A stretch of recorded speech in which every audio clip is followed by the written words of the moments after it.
it is worthy to state that a careful look at the special prosecutor's work, the conclusions raised by the special prosecutor in both his press release as well as the letter to EOCO will show that the premises within which the special prosecutor actually invited EOCO to investigate money laundering was very limited. It was actually limited to alleged transfers of funds from the United States of America. And I refer you to the second paragraph of the OSP's letter. I'll read it for the benefit of the public. The OSP's letter is a brief one. It says, in July 2024, that's the very first paragraph, the Office of Special Prosecutor, OSP, commenced investigations in respect of suspected corruption and corruption-related offenses regarding large cash sums involving Ms. Cecilia Dapaah, Minister for Sanitation and Water Resources. The second paragraph says, in October 2023, the investigations became transboundary with the involvement of the Federal Bureau of Investigations, FBI, of the United States of America, in respect of part of the cash sums that were alleged to have been transported into the jurisdiction from the United States of America. After several months of extensive investigations and 4 months of collaborative investigations, it seems to the OSP that the case is largely in the province of suspected money laundering and structuring.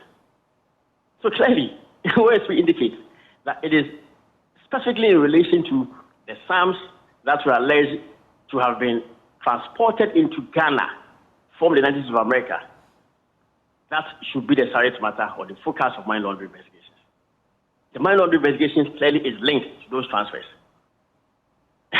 And then early on, if we notice, the special prosecutor himself had released a press statement to the public, specifically saying that, yes, they conducted investigations into the financial affairs and assets of former Minister for Sanitation and Water Resources, Dapaah. Then it concluded very significantly in paragraph 2 of the press release that after nearly 7 months of extensive investigation by the OSP and a parallel inquiry by the FBI, no direct and immediate evidence of corruption has been found in the seized funds and frozen bank accounts linked to Ms. Dapaah and her associates. And then they proceeded to say the investigation has identified strong indications of suspected money laundering and structuring.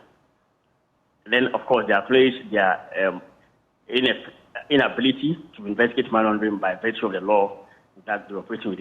But they concluded significantly, laying basis again for the investigation into money laundering. It's concluded a portion of the inquiry was entrusted to the FBI due to allegations suggesting involvement of transfer of funds from the United States.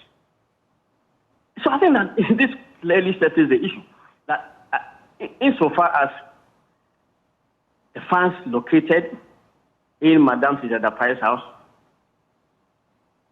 were concerned, insofar as even lodgements into her account locally were concerned, and insofar as the sums that were seized by the OSP were concerned.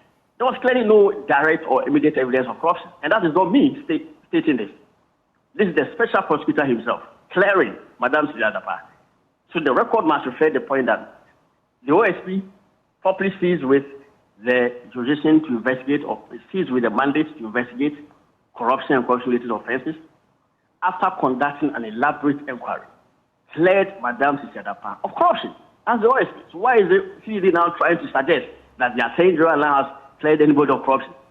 EOCO never investigated for corruption. The Attorney General has never investigated for corruption. It is the OSP itself which conducted 7 months of extensive investigations into it and 4 months of what it describes as collaborative investigations with the FBI and came to that conclusion. All right. And I'm saying that so the public must understand clearly that the OSP only gave a narrow remit to EOCO to investigate for money laundering in respect of the funds that were allegedly transferred into the country